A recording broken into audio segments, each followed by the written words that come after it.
Hello everybody, I am Karryshh and I'm back with a strange Japanese horror today. The movie is kinda old and the picture quality isn't good. And how do I put this? It's kinda psychologically draining. Well, the movie is about two teenagers who both are really fascinated by the idea of death, but in slightly different ways. This Japanese drama is named Goth. We follow an investigation of a serial unaliver, but it doesn't go anywhere. We mostly stick to the idea of how twisted human mind can be. I say this rarely for Japanese horror, but this one is just good for a recap. I don't recommend watching it. I watched it for you and that's why you should like this video, share and subscribe. Follow me on Instagram to get a reply from me personally, and anyway, if you have snack, grab them while you watch the recap I made for you. Goth, Japanese strange horror. So, this story begins with a girl named Morino who arrives at a park. Everything seems normal until people notice a girl sitting on the stairs. One of her arm was missing, and soon the people realize she's dead. Someone had positioned her dead body like a mannequin. However, Morino doesn't react at all when she sees the corpse. By night, the news spreads everywhere. The police take the body away, and we learn that a similar unalignment case had already happened in the city before. In the crowd, Morino notices a guy named Itsuki, her classmate, who's also watching the case very closely. The next day, we find out that Itsuki lived with his mother and his little sister while his dad is usually away. They also have a pet dog. When Itsuki sees the news that morning, he finds out that the girl from the park was named Yui Nagasaki and she was unalived with a potassium chloride injection. Itsuki now becomes deeply interested in this case. The news also mentions that both victims were posed beautifully after their deaths, as if the unaliver saw the bodies as a work of art, which excites Itsuki even more. Then we shift to Morino at school. No one talks to her, while Itsuki is quite popular. Cause of the recent murders, the school warns students to be careful, but Morino isn't afraid of dying. Meanwhile, Itsuki, despite being popular, doesn't really like socializing much. He actually prefers quietness like Morino, who spends her time in a library reading books about dead bodies. Itsuki notices this and starts reading a similar book. When he leaves, a girl asks for his number, but he says no because he doesn't have a phone like a psychopath. After he's gone, Morino picks up the same book he was reading, and that's when we realize that both of them are a little off. Then after school, when everyone's gone, Morino stays back and asks Itsuki how he manages to act so cheerful. Instead of answering, he just gives her a book about dead bodies and she gives him her book in exchange. They talk a bit and realize they think exactly alike. They even start discussing the murder cases and Itsuki says he wants to investigate them. The next day, they meet again in the library and after school, they go to a cyber cafe to look up potassium chloride, which turns out to be easily available online. They also find photos of the victims and both of them were fascinated by this case. Later, they head to a quiet old restaurant where Itsuki liked to eat, though Morino says she used to come there as well, which surprises him. Basically, both of them think the same way. Not only that, but Morino is researching about those murders as well. From their conversation, we also realize that Itsuki is now emotionally connecting with the unaliver, saying he thinks that the unaliver unalived those girls in a beautiful way, posing their bodies artistically. The unaliver also took one of their hands with him, as if he wanted to keep a piece of his art. Now you see the victims of that unaliver were named Mei and Yui, and they looked a lot alike. Itsuki then tells Morino that she looks just like the victims, implying that she could be the next target. Then that night, Itsuki follows Morino home like a total psycho. He watches her house and then leaves. Then we see Morino and her room is filled with black objects, almost like she practices dark rituals, though she doesn't. The state of her room just represents her mental state, which is very dark. The next day, Itsuki and Morino go to a river. It was the same place where the unaliver murdered his first victim, Mei. Itsuki takes photos and tries to feel what the unaliver must have felt, since Mei had a missing arm as well. So to get deeper into that mindset, Itsuki make Morino lie down exactly where Mei's body was found. You can tell here, Itsuki wants to be like an unaliver, while Morino doesn't even care about living anymore. We also see a cut on her wrist as well, and Itsuki imagines that wound fresh and bleeding. The next day at school, everyone teases Itsuki for hanging out with Morino. That's when he learns from classmates that she had tried to unalive herself once, but Itsuki doesn't seem to care much about that either. The scene cuts to a new girl. The unaliver injects her with something and she dies. Meanwhile, Itsuki is becoming more and more obsessed with this case. He's got this hidden murder collection as well, full of photos of corpses, and now he adds Morino's picture to it as well. That's when we realize that maybe Itsuki actually wants to unalive Morino. The next day, Itsuki's little sister takes their dog out for a walk, but the dog ends up leading her to an abandoned warehouse where they find the third victim's body with one arm missing just like the others. The police are called immediately and the news spreads again. Everyone learns that Itsuki's dog was the one who found that corpse. Later, when Itsuki tells all this to Morino, he casually asks her if she has a little sister, and that question shakes her up completely. Morino reveals that she did have a younger sister named Myuu. To talk about her sister, they go back to the old restaurant where they meet at.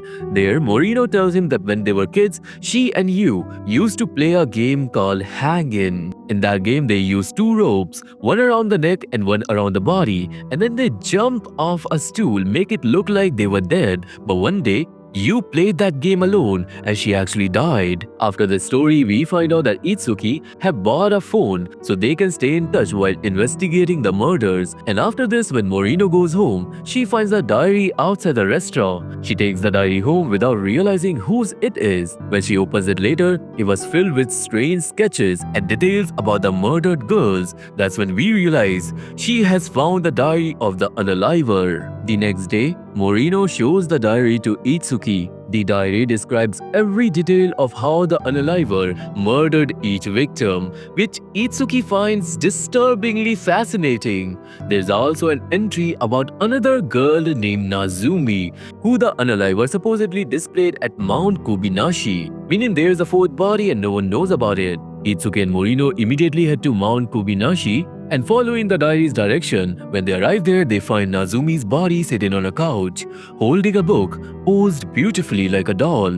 Her arm is missing as well, and Itsuki is thrilled to see it up close. Now here, they should have called the police, but they don't. They both know that if the police get the diary, the unaliver will be caught immediately. But if they keep it, Nazumi's body will remain undiscovered. And soon there will be a fifth victim, meaning a fifth piece of artwork for them. Neither of them wants the unaliver to be caught, but they both see his murders as a kind of art. That's why Morino decides to keep the diary, and they don't involve the cops. That night, Morino dreams about her sister Myuu, and she wakes up deeply depressed. The next day, she was still shaken, which means there might be something else about Myuu that we don't know yet. Then after class, she takes Itsuki to a supermarket and tells him that whenever she cannot sleep, she likes to tie a rope around her neck. Itsuki then says he has thought about what kind of rope he would use to strangle someone. So are you seeing that? Both of them are mentally disturbed. Later, Itsuki takes her to the place where his sister found that body and starts saying creepy, disturbing things,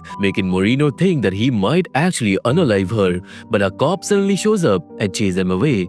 That night, Itsuki calls her and says, "There's only one difference between you and me. The same difference between the one who unalive and the one who gets unalived." Hearing that, Morino hangs up immediately. She was now certain that Itsuki wants to unalive her, and she even starts wondering if he was the one who unalived all four girls. To find out the truth, Morino decides to test him.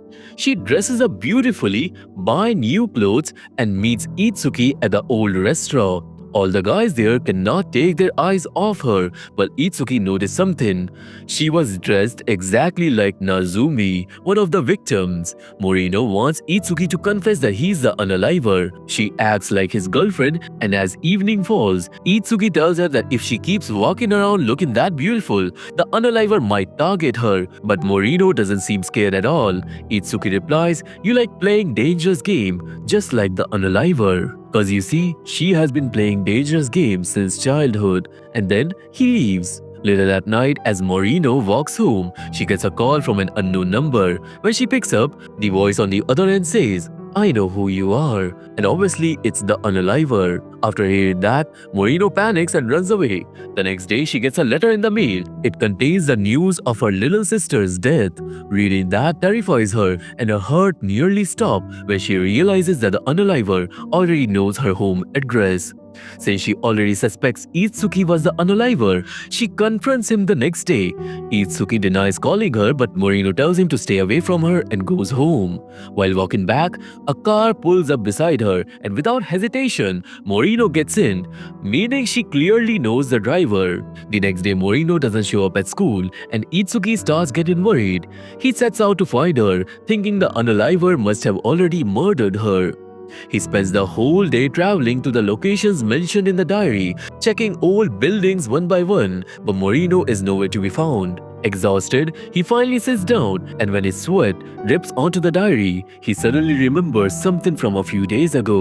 You see, that day when Morino found this diary, it was raining, and the restaurant owner had deliberately gone outside to get wet. The reason behind this would be revealed later. Itsuki now goes back to the old restaurant and sits at the counter to talk to the owner. The place was completely empty, and the owner quietly locks the door.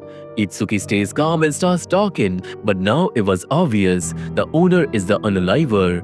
A few minutes later, Itsuki shows him the diary. The owner pulls out a knife behind his back and asks him where he found it. Itsuki then explains everything. You see, on that rainy day, the owner accidentally dropped the diary, and since the rain would destroy his diary, he went out to pick it up, but he was too late because Morino found the diary before him. The owner also knew that the police would never be able to find Nazumi's body, but then Morino showed up at the restaurant dressed like Nazumi, and he understood that she had the diary. That's why the owner kidnapped Morino. After learning all this, the owner asks why Itsuki didn't go to the police. Itsuki simply hands the diary back to him and says that there is no point in turning him in, because the killer is basically his role model. Hearing that, the killer was obviously thrilled. He gives Itsuki the key to the rooftop and tells him that he has locked Morino up there. Then he leaves the restaurant while strong wind starts howling outside. Itsuki picks up the killer's knife and heads to the rooftop.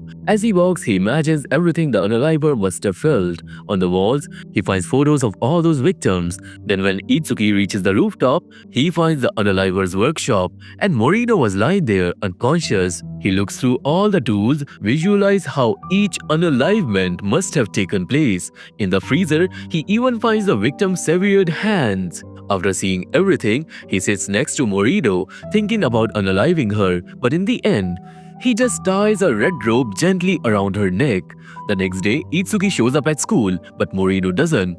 We feel like he must have unalived her, but he didn't. He actually left her alive, and the reason for that is shocking. Itsuki calls Morino, and the ringing wakes her up. She is stunned to realize she is still alive. When they finally talk on the phone, a whole new truth comes out. Itsuki had secretly done some research on Morino, and he had discovered that Yu and Morino were twin sisters. That's when the big twist is revealed.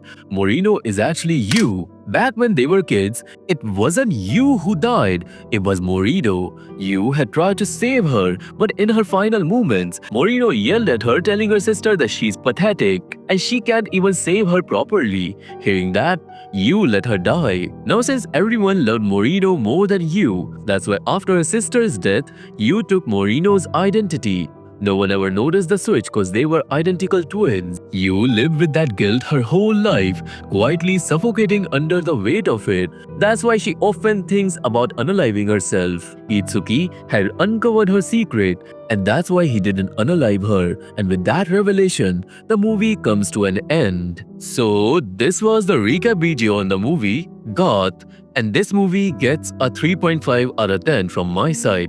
It was draining. I don't think I like the idea of humans being fascinated by deaths. I want people to be happy and safe, to be honest. Now if you have liked the video, I want you to give it a thumbs up, share it and subscribe. Your free support is what keeps demonic archives alive. Follow me on Instagram to chat personally. Join my Telegram for this channel's update. With that, I thank you all for watching my video. Stay safe, stay happy and stay alert, cause they always see you.